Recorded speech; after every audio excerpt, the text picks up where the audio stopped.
수요예배 오신 여러분들 환영합니다. 우리에게 오늘도 우리에게 생명 주시는 예수 그리스도가 있고, 그리고 아무리 죄인된 우리라 할지라도 예수 그리스도의 보혈로 우리가 깨끗함을 입었다는 그 믿음으로 오늘 주님 앞으로 나아갈 수 있는 또 힘을 얻게 됨을 믿습니다. 우리 함께 그 기쁨을 주님 앞에 올려드렸으면 좋겠습니다. 주님, 나의 모든 죄는 예수님의 보혈의 피로 깨끗하게 되었음을 선포합니다. 주님밖에 없습니다라고 함께 찬양하겠습니다.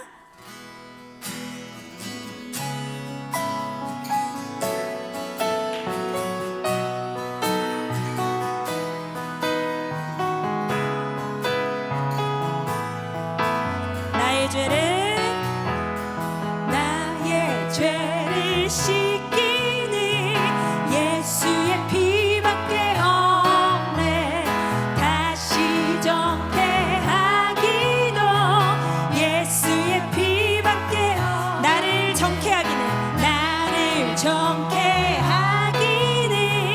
예수의 피밖에 없네.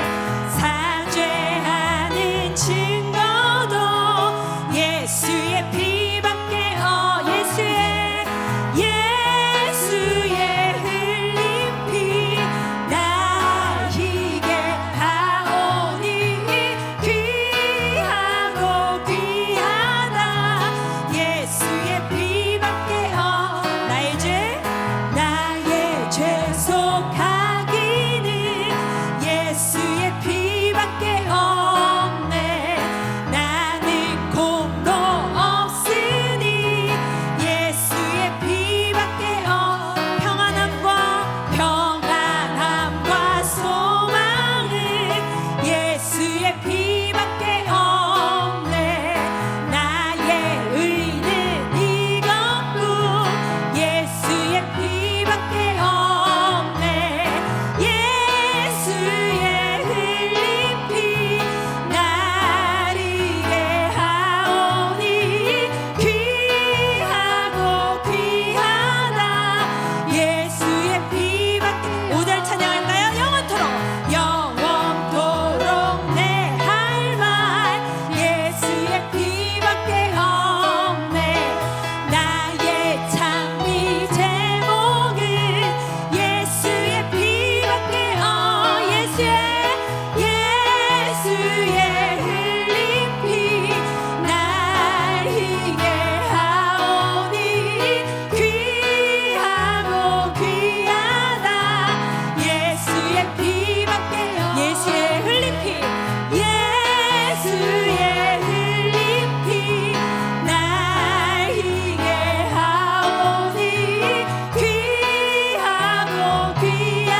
언제나 내 모습 언제나 내 모습 너무나 부끄러워 무릎으로 주님께 기도로 가오니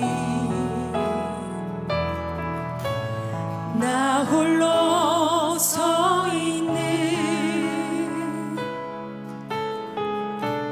죽은 내 영 깨우사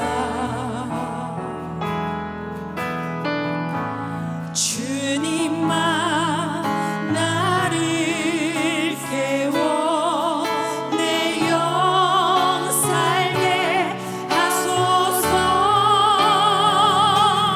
주님 내 안에 주님 내 안에 내 안에 계시고 주님 내 안에 주님 내 안에 나를 세워주소서 주님 내 안에 주님 내 안에 주님 내 안에 내 안에 계시고 주님 내 안에 주님 내 안에 나를 세워주소서 주님 내 안에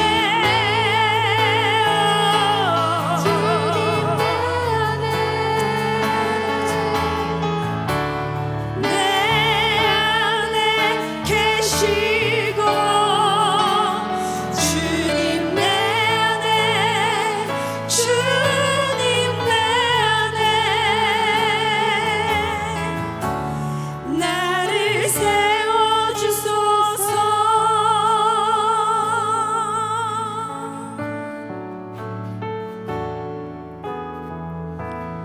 내 삶의 소망 내가 바라는 한 분 예수 닮기를 내가 원하네 한없는 사랑 풍성한 그 휴 예수 닮기를 내가 원하네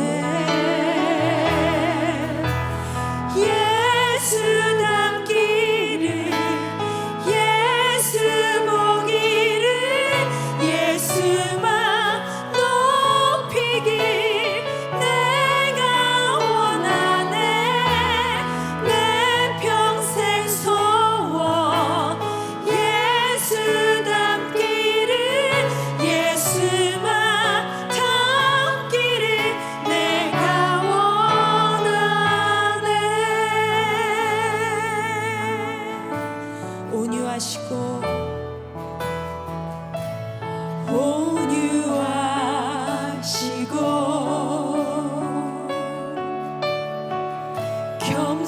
겸손하신 성품 예수 닮기를 내가 원하네 자비하시고 위로자 되시는 예수 닮기를 내가 원하네 예수 닮기를 예수 보기를 예수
함께 기도하겠습니다. 그렇습니다. 주님, 우리가 끝까지 바라보고 가야 할 것은 우리 예수 그리스도밖에 없습니다. 주님, 이 땅에서의 삶의 모습이 연약하고 죄된 모습이지만 매일매일 주님의 그 모습을 닮아가기를 원합니다. 주 예수 그리스도의 그 십자가의 사랑과 희생을 닮아가기 원합니다. 주님, 오늘 예배 가운데 주님 우리와 함께하여 주시고 우리를 주님의 모습 닮아가는 자들로 만들어 주시옵소서라고 함께 기도하겠습니다. 주님 아버지,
사랑해 주님 감사합니다. 우리가 고백한 이 찬양의 고백이 이 시간 주님께 나온 우리의 고백이 되길 원합니다.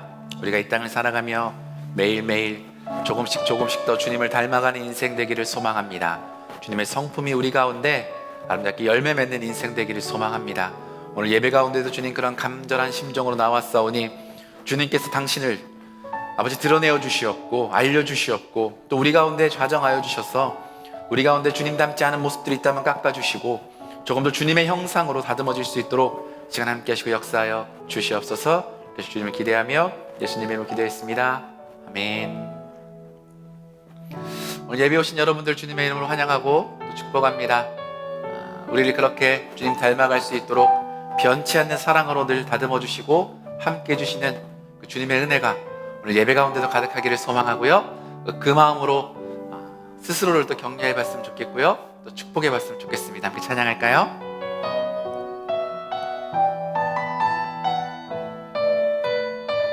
하나님 사랑 변치 않습니다. 하나님 사랑 변치 않는다. 하나님 사랑 변치 않는다. 세상 다 변하고 날 버린다 해도 하나님 사랑 변치 않는다. 이 손을 가슴에 얹고 찬양할까요? 하나님 내 길 인도하신다. 하나님 내 길 인도하신다. 하나님 내 길 인도하신다.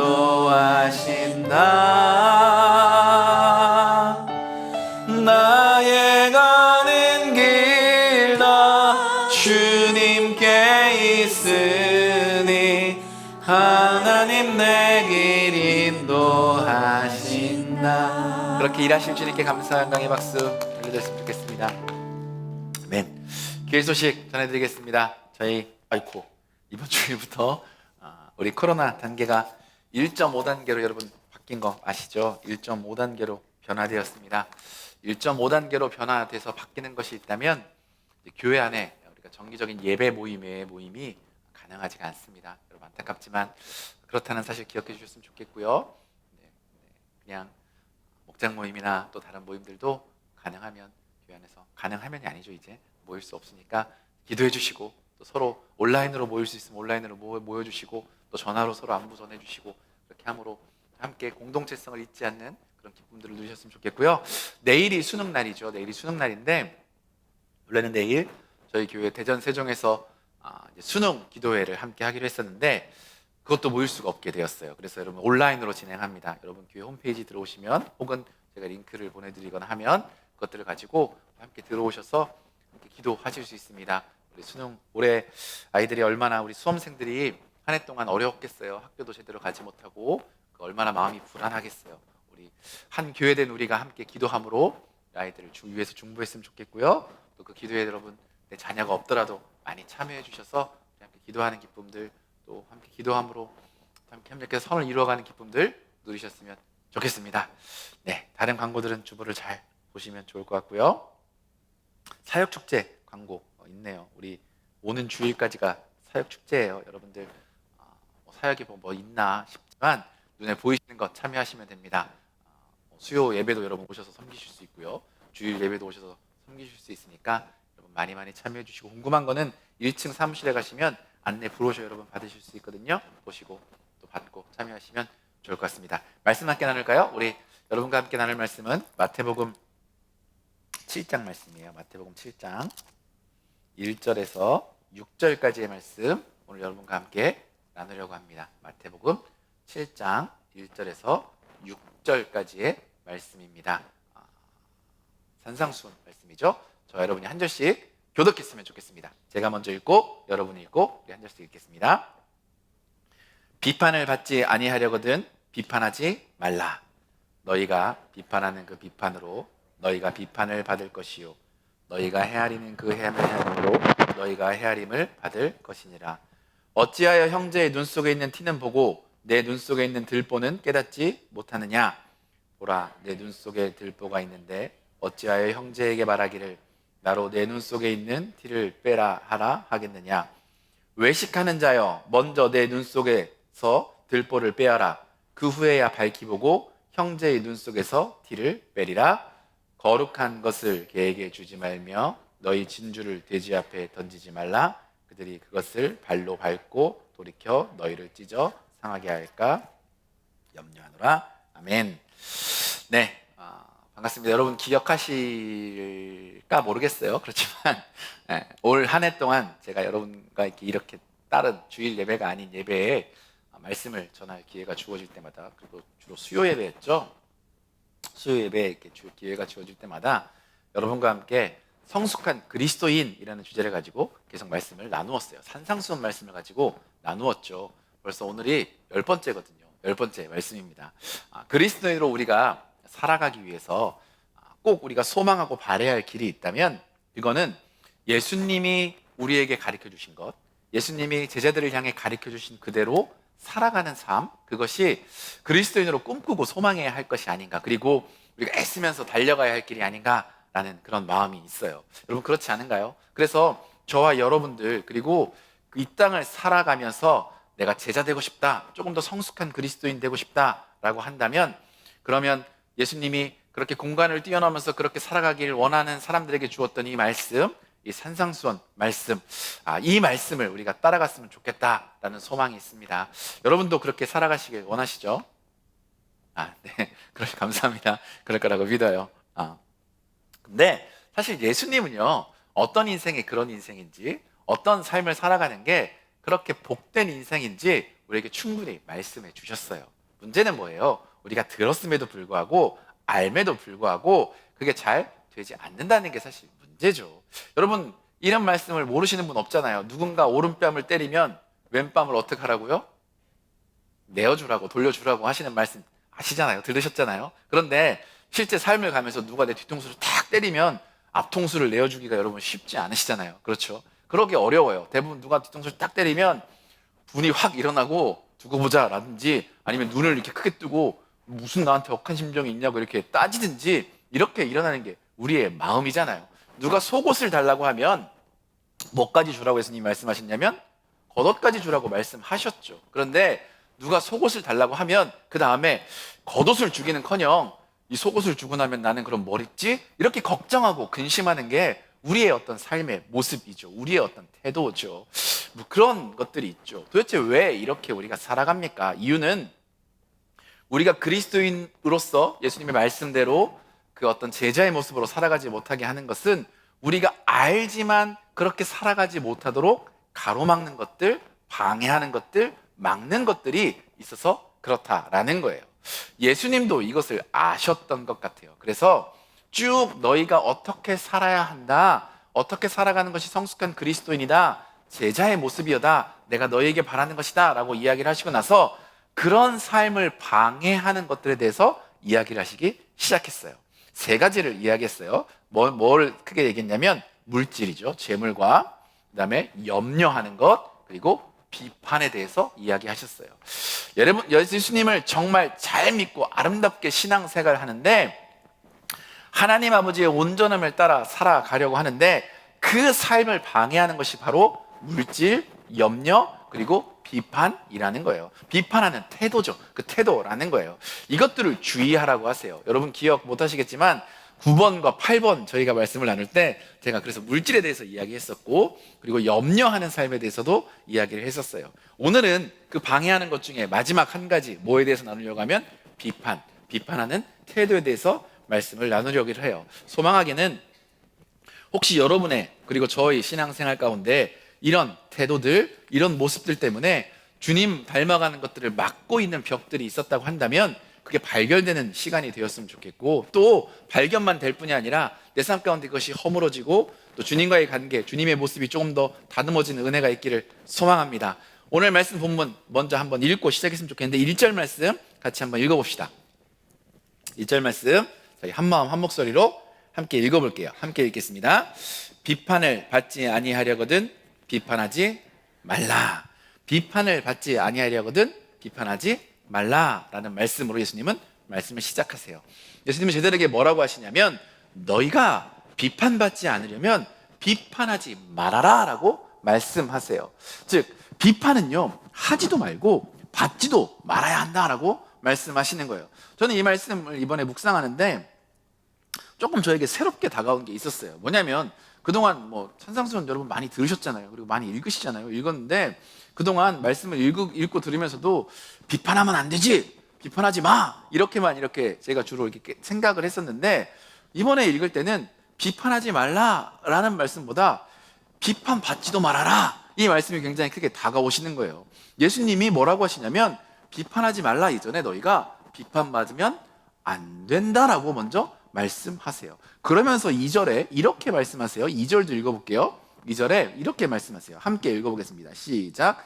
너희가 비판하는 그 비판으로 너희가 비판을 받을 것이요 헤아리는 그 헤아림으로 너희가 헤아림을 받을 것이니라. 그러니까 예수님은 비판하지 말아라 라는데 그 이유가 뭐냐면 비판받지 않기 위해서 그렇게 하라는 거예요.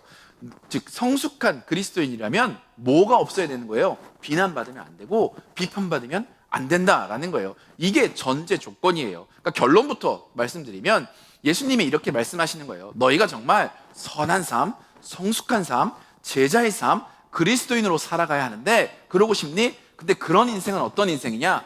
비판받지 않는 인생이라는 거예요. 비난받지 않는 인생이라는 거예요. 사실 이 비판이라는 말은 심판이란 크리노라는 단어거든요. 심판이라는 말과 좀 더 가까운 단어예요. 그러니까 심판, 나쁜 심판, 나쁘다고 판단되어져서 정죄되어지는 그런 비판을 받아서는 안 된다라는 거예요. 도대체 왜 그럴까요? 왜 비난받으면 안 됩니까? 왜 비판받으면 안 됩니까? 이유는 우리 그리스도인들이, 제자라고 하는 사람들이, 성숙한 사람들이라고 하는 사람들이 비판받는다라는 것, 비난받는다라는 것은 뭐예요? 나 혼자 비난받는 일이 아니죠. 내가 비판받으면 누가 비판받아요? 내가 믿고 있는 그분도 비난받는 거고 비판받는 거고, 그리고 내가 몸담고 있는 공동체도 비판당하고 비난당하는 일이기 때문에 그래서는 안 된다라는 거예요. 그런데 그래서 그렇게 살고 싶은데 문제가 또 있죠. 뭐예요? 어렵다라는 거 아니에요. 이게 비난받지 않는 게 얼마나 어려워요.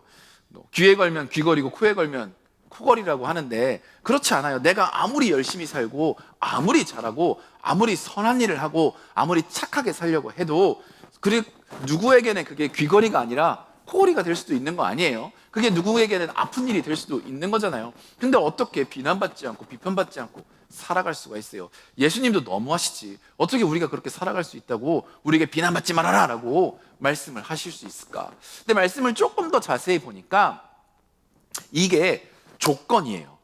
뭐냐면 비판받지 않으려면 안으려면 안아야 되는데 안으려면이라는 조건이 나온대요. 그 안으려면 어떻게 해야 된대요?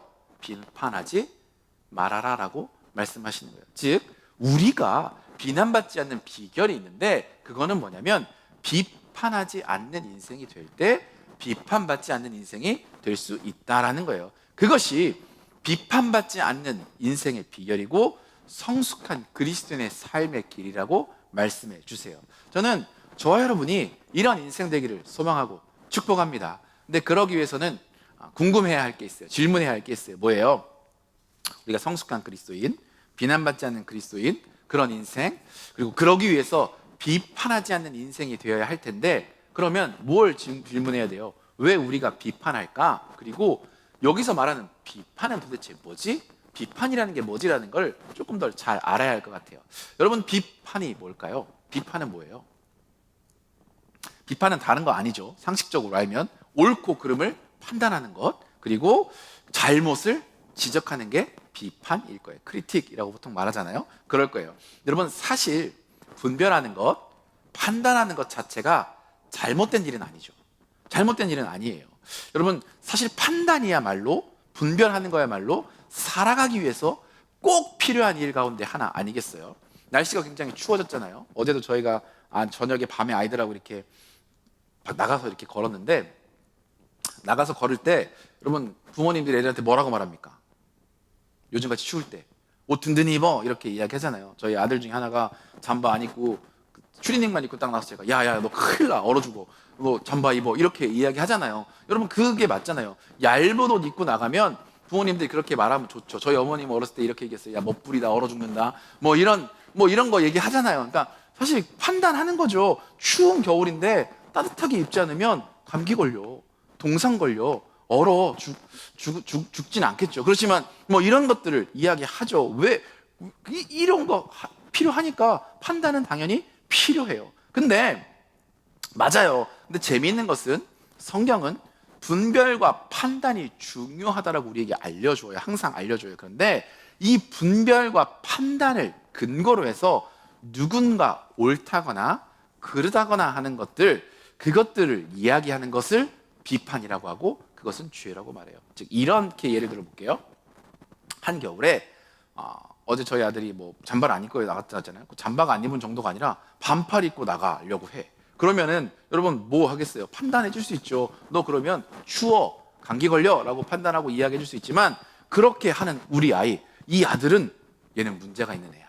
얘는 뭔가 문제가 있어. 잘못된 거야. 이렇게 말하는 것. 너는 뭔가 잘못된 아이야. 너는 겨울인데 어떻게 애가 이렇게 반팔 입고 나가려고 할 수 있어? 정신 있어? 제정신이야? 너 친구 아니야? 뭐 이렇게 얘기하는 것, 이런 것들은 문제가 있다라는 거예요. 그건 죄가 될 수 있다는 거예요. 사람을 볼 때마다 첫인상에 마음에 들지 않는다고 비판하고 동시에 그것을 판단하고 동시에 그것을 비난하는 것, 이거는 죄라는 거예요. 옷차림이 마음에 들지 않는다고 판단하고 비난하게 되면 그것은 죄라는 거예요. 누군가의 표정이 마음에 걸린다고 비판하는 것은 죄일 수 있다고 성경은 말해요. 왜? 인간의 판단이 비판으로, 특별히 그 사람에 대한 비판, 그 사람의 인격에 대한 비판으로 넘어가면, 우리의 판단이 그렇게 옮겨지면 그때는 어떤 일이 벌어지기 때문에 내 삶을 하나님이 다스리는 것이 아니라 우리의 안목의 정욕이 그것을 다스리는 것이 되기 때문에 그것이 죄가 된다라는 이야기예요. 저는 저와 여러분이 그래서 안목에 따라 판단하고 비판하는 그런 인생이 되지 않기를 소망합니다. 그러면 왜 우리가 그런데 그럼에도 불구하고 왜 이렇게 판단합니까? 왜 비판합니까? 라는 질문이 또 생겨요. 왜 여러분 우리가 이렇게 비판합니까? 왜 우리의 판단과 분별이 이런 비판으로 이어지게 될까요? 왜 거기서 멈출 수 없을까요? 3절 말씀에 예수님은 이렇게 이야기해 주세요. 3절 말씀도 같이 읽어볼게요. 함께 읽어보겠습니다. 3절 말씀 함께 읽을게요. 시작. 어찌하여 형제의 눈 속에 있는 티는 보고 내 눈 속에 있는 깨닫지 못하느냐. 예수님이 왜 그러냐? 이렇대요. 우리가 남의 눈에 있는 티는 보지만 내 눈에 있는 들보는 뭐 할 수 없기에 볼 수 없는 존재이기 때문에 그렇게 비판하며 살아간다고 말씀하세요. 근데 사실 그게 여러분 인간의 특징 아닌가요? 내 눈 속에 있는 들보를 내가 어떻게 봅니까? 남의 것만 보이지 내가 보이진 않잖아요. 내가 남을 왜 비판하냐? 내 눈에 있는 게 보이지 않기 때문에, 볼 수 없기 때문에, 내 흠을 모르기 때문에, 그래서 우리는 비판하고 살아가요. 그럴 수밖에 없어요. 왜 남의 결점까지 들추어내서 비판합니까? 내 잘못은 내가 잘 볼 수 없기 때문에 적게 여겨지기 때문에 그래요. 남의 잘못은 잘 보이기 때문에 크게 여겨지기 때문에 그래요. 그런 이중잣대가 우리도 모르는 사이에 우리 안에 작용하기 때문에 우리는 그렇게 살아가요. 그래서 우리는 뭐 합니까? 비판해요. 그런데 동시에 예수님의 이 말씀은 어떤 의미가 있습니까? 우리 스스로 겸비하여서 내 잘못을 들보처럼 보아야 한다는 이야기고요. 남의 잘못은 티처럼 보아야 한다는 이야기예요. 우리 인간은 스스로를 볼 수 없기 때문에 아주 작은 것, 내가 볼 때 작은 게 보이더라도 그걸 들보처럼 여겨야 한다는 이야기고, 남의 것이 크게 보이더라도 티눈처럼 여겨야 한다는 이야기라는 거예요. 여러분 한번 생각해 보세요. 제가 생각해 봤어요.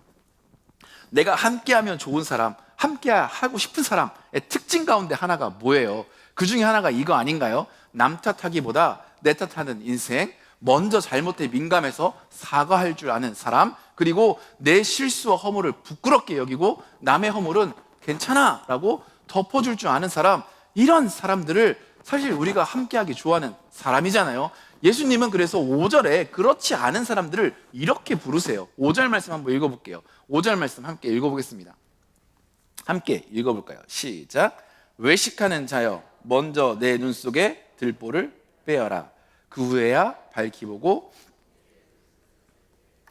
외식하는 자여라고 부르시잖아요. 제가 다른 번역으로도 읽어드릴게요. 다른 번역을 보면 이렇게라도 해요. 위선자, 먼저 당신의 눈에서 들보를 빼내시오. 그래야 그제서야 잘 보고 형제 눈에서 티를 빼낼 것입니다. 예수님이 이런 사람들을 뭐라고 부르냐면 위선자라고 불러요. 외식하는 자라고 불러요. 왜 우리가 남을 쉽게 비판합니까? 우리가 외식해서 그렇다는 거예요. 위선자라는 거예요. 내 잘못이 들보의 크기인데 그렇게 봐야 하는데 그렇게 보지 않고 남의 티를 보다 작게 여기고 사는 삶의 태도가 우리 안에 있다라는 거예요. 그리고 그것이 위선이라는 거죠. 예수님께서 성경에서 외식하는 자여라고 말하는, 위선자여라고 말하는 사람의 전형이 여러분 누구예요? 바리새인들이죠. 보통 바리새인들이에요. 근데 여러분 이 바리새인들은요 원래 어떤 사람들이냐면 구별된 사람들이에요. 바리사이라는 말 자체가 구별되다라는 의미에서 나오는 거예요. 이 사람들은요 사실 바빌론 포로 생활에서 돌아와서, 바빌론 포로 생활 동안 얼마나 피폐해졌겠어요. 힘들어졌겠어요. 그리고 바빌론 포로 생활을 하게 된 원인이 뭐였어요? 하나님 앞에서 하나님 말씀을 잘 지키지 않고 살아갔기 때문에, 우상을 숭배하며 살아갔기 때문에 사실은 이스라엘이 포로기를 겪은 거잖아요. 그러니까 우리가 이제 하나님의 은혜로 돌아왔으니 하나님의 말씀을 잘 지키며 살아가자. 하나님 앞에서 경건하게 살아가자. 우리가 정말 열심히 신앙생활 해보자 라고 마음 먹고 작정한 사람들이 어떤 사람들이냐면 바리새인들이에요. 이 사람들은 그렇게 살아간 거예요. 그래서 말씀대로 살아가려고 몸부림치고 애쓰는 사람들이 바리새인들이었어요. 사실 아예 까이 거 뭐 대충 합시다 뭐 이렇게 말하는 사람들하고 비교를 하면 엄청 칭찬받아야 할 사람들이죠. 경건한 사람들이죠. 그런데 예수님이 이 사람들을 외식하는 자라고 부르고 위선자라고 부르는 이유가 있었죠. 문제가 있었어요. 그 문제가 뭐겠어요? 여러분, 내가 하나님 앞에서 경건하게 살기로, 말씀을 열심히 지키기로, 그렇게 살기로 마음 먹었으면 여러분 어떻게 살면 됩니까? 여러분 때로 신앙생활하면서 그럴 때 있잖아요. 그래, 내가 말씀에 도전받았어. 주일 예배 드리고 말씀에 도전받았어. 그럼 내가 이 말씀대로 살아야지. 이렇게 마음 먹고 결단하셨으면 여러분 뭐 하시면 돼요? 그렇게 사시면 되는 거 아니에요? 그렇게 내가 결단한 대로 살려고 애쓰면 돼요. 열심히 살면 돼요. 그렇게 못 사는 삶이, 내 남편이 조금 오늘 같이 도전받지 못한 것 같은데 그럼에도 불구하고 그래서 그렇게 못 사는 걸 보면 어떻게 해야 돼요? 그렇게 살 수 있도록 내가 돕고 살면 되죠. 그렇게 못 사는 누군가가 있다면 품고 살아가면 돼요. 그렇게 못 사는 사람들을 위해서 뭐 하면 돼요? 기도하면 되는 거예요. 근데 문제가 뭐였어요? 바리새인들의 문제는 그렇게 하지 못하는 거예요. 그렇게 살아가지 못했던 거예요. 그렇게 하지 못하는 사람들을 보고, 자기들의 볼 때 경건하지 못한 사람들을 보고 손가락질하기 시작했고요. 잘못된 삶이라고 판단하기 시작했고요. 정죄하기 시작했어요. 그리고 어디까지 그게 나아갑니까? 차별까지 나간 거예요. 왜 판단과 왜 이게 죄입니까? 차별까지 이것이 나가기 때문에 우리가 판단하기 시작하면 차별까지 이게 일이기 때문에 그 일이 시작되는 거예요. 죄라고 말하는 거예요. 여러분, 차별이 뭡니까? 우리는 그들과 달라라고 여기고 선을 긋는 거 아니에요. 우리는 이 사람들과 다른 존재야라고 더 이상 품으려 하지 않는 거잖아요. 더 이상 그를 위해서 기도하지 않는 거잖아요. 그러다 보니 예수님이 뭐라고 하는 거예요? 위선자들, 이 독사의 자식들아, 회친한 무덤이라 라고 말하는 그런 인생처럼 살아간 거예요. 누구보다 열심히 말씀을 지켰고 누구보다 열심히 경건하게 살아가려고 애썼음에도 불구하고 그런 안타까움이 그들 가운데 있었던 거예요. 제가 생각해봤어요. 혼자 묵상해봤어요. 이거는 성경에 나와 있는 건 아니에요. 근데 이 바리새인들이 처음부터 그렇게 차별하고 살았을까? 처음부터 그렇게 선을 그었을까라고 생각했더니 그렇지 않았을 것 같아요. 이 사람들도 처음부터 뭐 했을 것 같아요? 애썼을 것 같아요. 노력했을 것 같아요. 사람들을 격려했을 것 같아요. 도전했을 것 같아요. 함께 열심히 하자. 말씀 지키자. 우리가 하나님의 바로 서자. 기도하고 품고 애쓰고 그렇게 노력했을 거예요. 그런데 한 번 안 되고 두 번 안 되고 이 사람도 안 되고 저 사람도 안 되다 보니까 어느 때인가 뭐 한 거예요? 이 사람은 안 되는 사람이구나. 우리와는 다른 사람이구나. 우리와 같지 않구나 하고 판단한 거예요. 왜? 내 눈에 들보를 보지 않고 그곳에 있는 티만 보아서 그런 거예요. 내가 기준이 되어서 판단하고 판결하기 시작했기 때문에 그렇게 된 거죠. 즉 성숙한 신앙인, 예수님이 보아오길 원하셨던 신앙인, 제자와 거리가 먼 인생이 되었던 거예요. 저는 저와 여러분의 인생이 이 바리새인과 같지 않기를 소망합니다. 그런데 어떻게 그럼 우리가 이 바리새인 같지 않게 살아갑니까? 2절 말씀에 답도 들어있더라고요. 우리 2절 말씀 같이 한번 읽어볼게요. 다시 읽어보겠습니다. 시작. 너희가 비판하는 그 비판으로 너희가 비판을 받을 것이고 너희가 헤아리는 그 헤아림으로 헤아림을 받을 것이니라. 제가 말씀을 묵상하다 보니까 여러분, 비판의 반대말이요 보통은 뭐예요? 칭찬이잖아요. 근데 오늘 말씀을 묵상할 때 이 말씀에서 비판의 반대말은 칭찬이 아니라 사랑이구나 라는 생각이 들었어요. 왜? 비판하는 동안에는요 사랑할 수가 없기 때문에 그래요. 사랑하기가 어렵기 때문에 그래요. 사랑은요 무장해제시켜요. 사랑은 사람을 무장해제시켜요. 근데 비판은요 무장을 하는 거예요. 나도 무장을 하고 상대방도 무장을 해요. 여러분 생각해 보세요. 누군가 나에게 와서 비판을 해요. 그러면 여러분 어떻게 해요? 정신이 바짝 들지 않아요? 긴장되지 않아요? 촉각이 곤두서고 뭔가 이렇게 잘 듣고 나도 뭔가 그거에 대한 말을 해줘야겠다라고 뭔가 마음이 무장되는 기분이 들잖아요. 그런데 사랑을 하면, 사랑을 받으면, 사랑을 나누면 반대죠. 무장이 해제가 돼요. 내가 있었던 어떤 긴장감이 떨어지게 되고요. 마음이 열리게 되고요. 어떤 우리가 품었던 어떤 도끼들이 사라지게 되는 거예요. 그래서 비판하지 않고 비난하지 않는 인생이 되려면 뭘 해야 되냐면 사랑하는 인생이 되어야 돼요. 사랑하는 인생이 될 때 비판 대신 우리가 사랑하며 비난하지 않는 인생으로 살아갈 수가 있는 거예요. 그러면 어떻게 비판 대신 사랑을 합니까? 비판할 것이, 그러니까 사랑할 것이 없는 사랑하기도 쉽지 않은데, 아니 비판할 게 많은 인생, 그래서 그 비판 대신 사랑이라면 얼마나 어렵겠어요. 사실 여러분 생각해 보세요. 비난할 거 없는 사람, 비판할 거 없는 사람 사랑하는 것도 쉽지 않은데 내 눈에 티가 보이고 내 눈에 들보가 보이는 인생을 사랑한다는 게 그게 어디 쉬운 일이겠어요? 쉽지 않은 일이겠죠. 내 마음에 들지 않아서 나오는 게 비판인데 그 사람을 사랑해야 한다는 거 어불성성과 같은 말 아니에요. 그래서 그런지 예수님이 2절에 뭐라고 하셨어요? 이렇게 하신 거예요. 너희가 비판하려는 그 비판으로 너희가 헤아림을 받을 것이다. 무슨 이야기냐면 제가 깨달은 게 그거예요. 너희가, 내가 하면 안 된다는 거예요. 보네포 목사님이 이 산성수원을 다른 책에서 이렇게 이야기를 했어요. Not forget, 나를 따르라는 책에서 이렇게 이야기를 해요. 제가 그대로 읽어드릴게요. 제자는 예수님을 거쳐서 타인을 봅니다. 제자가 다른 사람을 만나는 것은 그가 예수와 함께 다른 사람에게 다가가기 때문입니다. 예수님께서 먼저 다른 사람에게 다가가시고 제자는 그 뒤를 따릅니다. 그래서 그는 예수와 함께 다른 사람을 만납니다. 무슨 이야기를 하는 거예요? 성숙한 그리스도인 예수님의 제자는요, 누군가를 만나고 누군가 관계를 가지고 누군가를 판단할 때 어떻게 합니까? 예수님을 통해서 한다는 거예요. 그리스도인은, 제자는, 성숙한 사람은 누군가를 만날 때 그 사람과 내가 마주 앉아서 이야기를 하는 것이 아니라 직접 앉아서 어떤 의견을 나누는 것이 아니라는 거예요. 어떤 나의 기준을 가지고 그 사람을 보고 이야기하는 것이 아니라는 거예요. 우리가 그리스도인으로 성숙해지면 성숙해질수록 우리는 그리스도의 눈을 통해서 그를 바라보게 되어 있고요. 그리스도의 마음으로 그 사람의 마음을 느끼게 되어 있고요. 그리스도의 생각으로 분별하고 판단하게 되어 있고요. 그리스도의 목소리로 이야기를 나누게 되어 있다라는 거예요. 즉 예수님이 그 영혼과의 대화 상대고, 우리는 예수님이 이야기하는 것을 통해서 듣고 예수님이 말씀하시는 것을 통해서 이야기하는 인생이 되어야 한다라는 거예요. 그런데 여러분, 이게 맞죠? 이게 정말 맞는 거 아니에요? 그리스도인이 되었다는 것은 뭐예요? 내 삶의 주인이 누가 되었다는 거예요? 예수님이 됐다는 거잖아요. 주님이 내 삶의 주인이라는 거죠. 그분이 내 삶을 주장하신다는 거죠. 내 생각도, 내 입술도, 내 눈도, 모든 것을 그분이 주장하시고 함께 하신다는 거예요. 그분이 내 삶의 왕의 자리를 차지한다는 거죠. 우리 몇 주 전에 나왔던 말씀처럼 주님이 내 삶의 자리를 가지고 계시다는 거예요. 그러니 예수님을 통해서 누군가를 만나야 하는 거죠. 예수님의 판단으로 판단하는 거예요. 예수님의 마음으로 말해야 하는 거예요. 즉 성숙한 그리스도인 제자는 누군가를 판단하거나 공격할 수 있는 위치에 있는 사람이 아니라는 거예요. 판단, 비판은 여러분 뭐예요?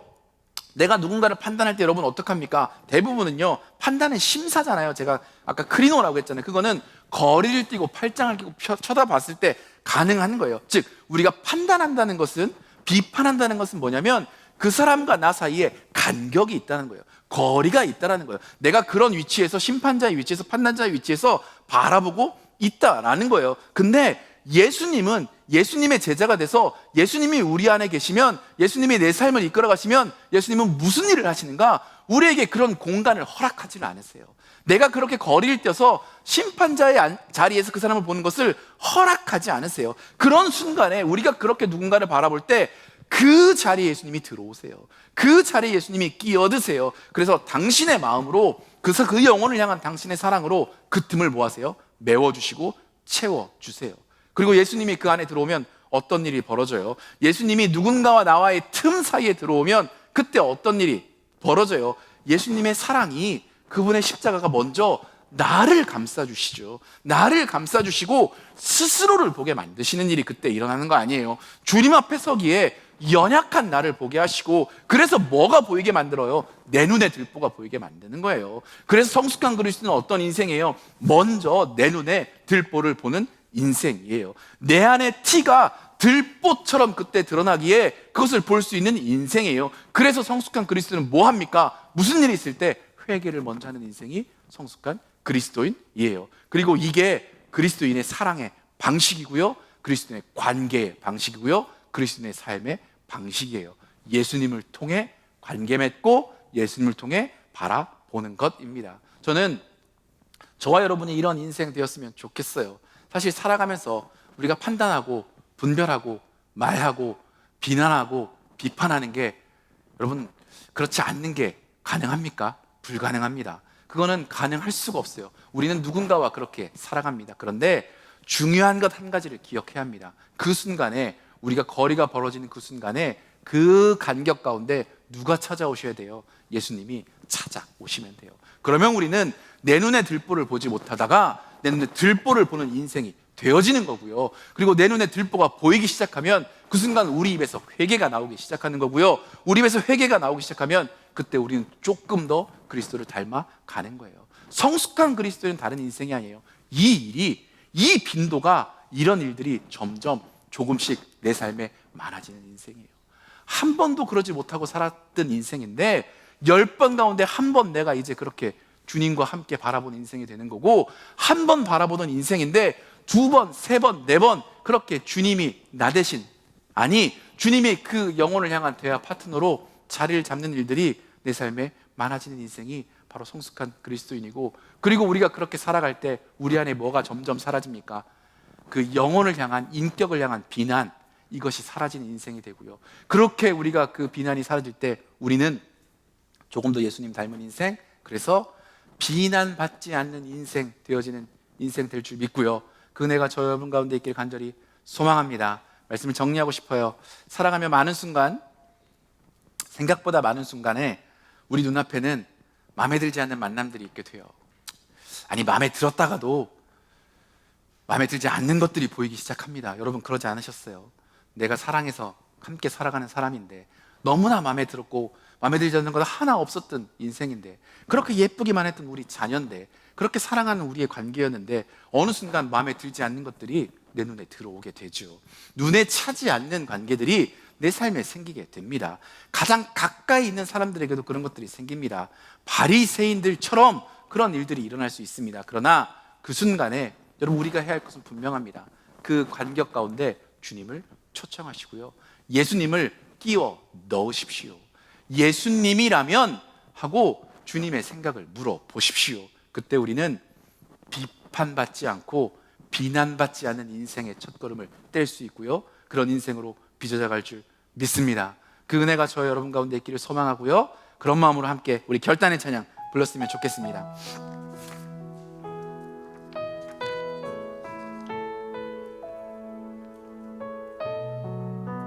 우리의 연약함을 고백하며 함께 찬양할까요? 내가 먼저 손 내밀지 못하고, 내가 먼저 용서하지 못하고, 내가 먼저 웃음 주지 못하고, 이렇게 머뭇거리고 있네. 그가 먼저 손 내밀길 원했고, 그가 먼저 손 내밀길 원했고, 그가 먼저 용서하길 원했고, 그가 먼저 용서하길 원했고, 그가 먼저 웃음 주길 원했네. 그가 먼저 웃음 주길 원했네. 나는 어찌 된 사람인가. 오, 간교한 나의 입술이여, 오, 더러운 나의 마음이여, 왜 나의 입은 사랑을 말하면서, 왜 나의 마음은 화해를 말하면서, 왜 내가 먼저 져줄 수 없는가? 왜 내가 먼저 손해볼 수 없는가?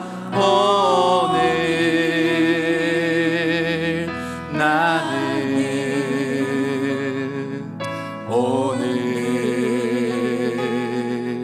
나는 주님 앞에서 몸둘 바 모르고 이렇게 흐느끼며 서 있네. 어찌할 수 없는 이 맘을 주님께 맡긴 채로 2절 같이 고백할까요? 내가 먼저 섬겨주지 못하고, 내가 먼저 섬겨주지 못하고, 내가 먼저 이해하지 못하고, 내가 먼저 이해하지 못하고, 내가 먼저 높여주지 못하고, 내가 먼저 높여주지 못하고, 이렇게 고집 부리고 있네. 그가 먼저 섬겨주길 원했고, 그가 먼저 섬겨주길 원했고, 그가 먼저 이해하길 원했습니다. 그가 먼저 이해하길 원했고, 그가 먼저 높여주길 원했습니다. 그가 먼저 높여주길 원했네. 나는 어찌 된 사람인가. 오, 추악한 나의 욕심이여, 오, 서러운 나의 자존심 나의 입은 사랑을 말하면서 왜 나의 입은 화해를 말하면서 왜 내가 먼저 쳐줄 수 없는가 왜 내가 먼저 손해볼 수 없는가 오늘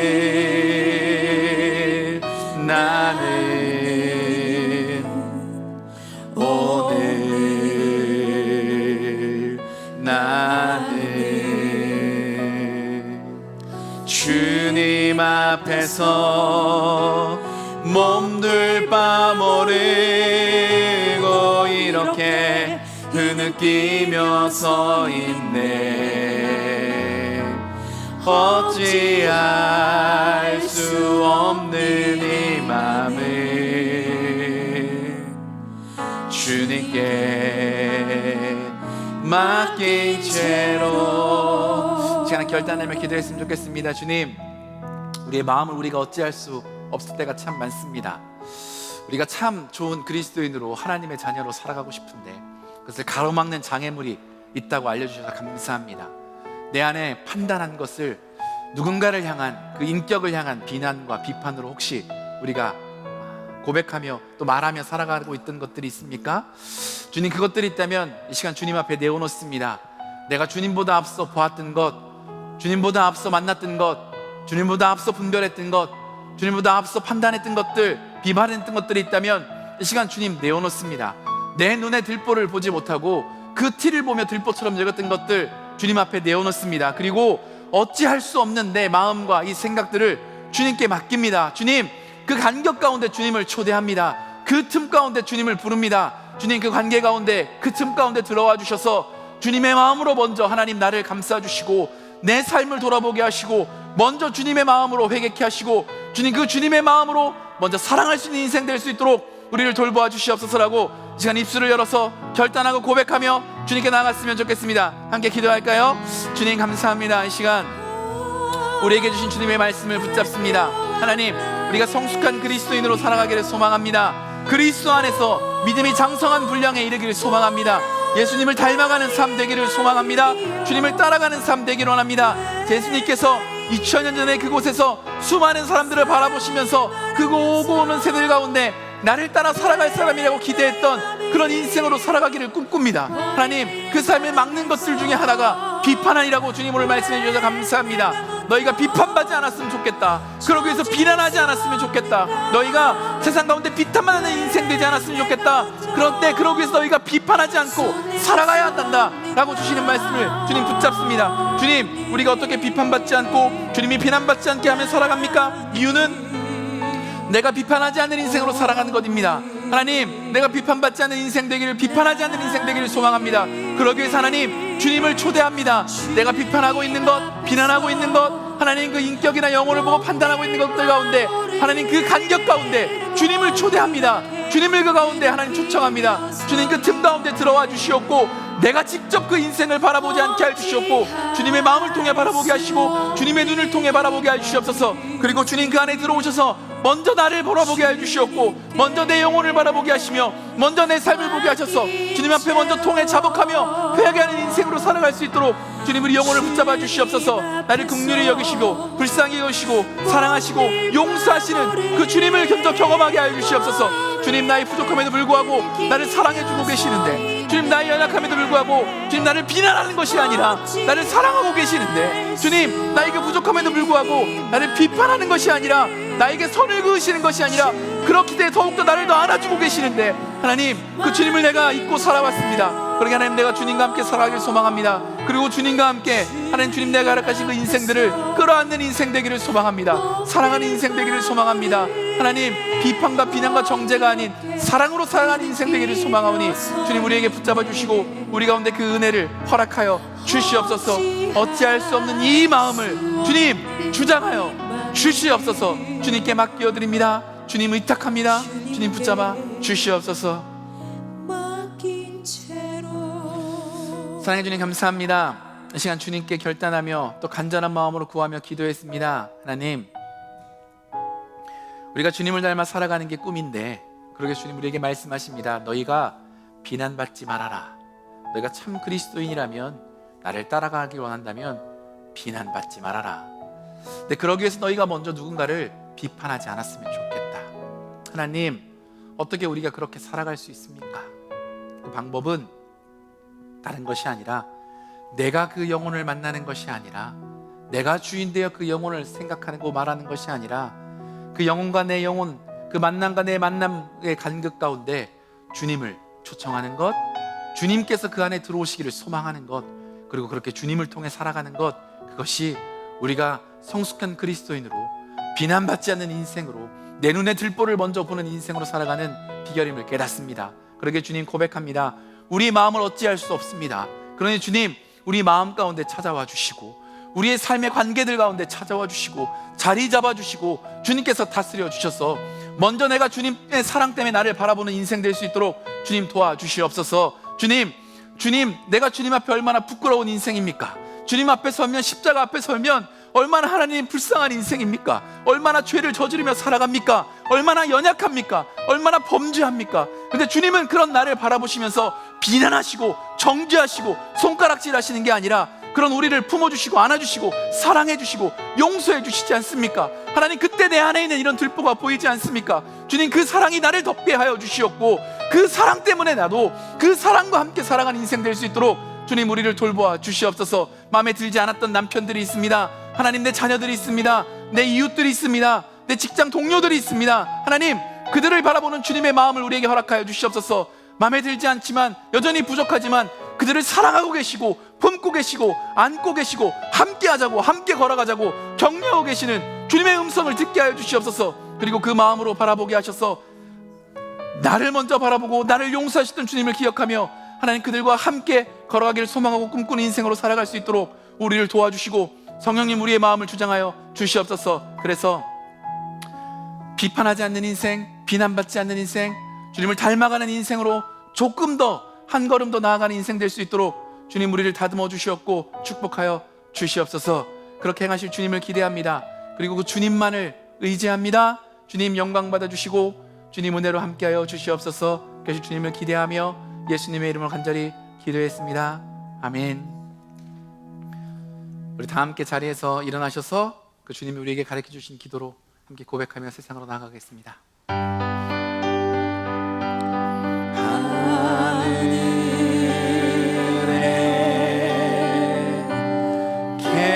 계신 아버지, 이름 거룩하사 주님 나라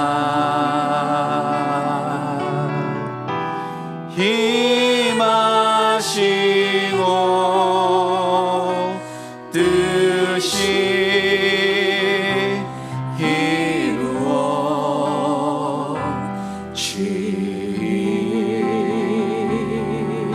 이루어지이다. 일용할 양식 주시고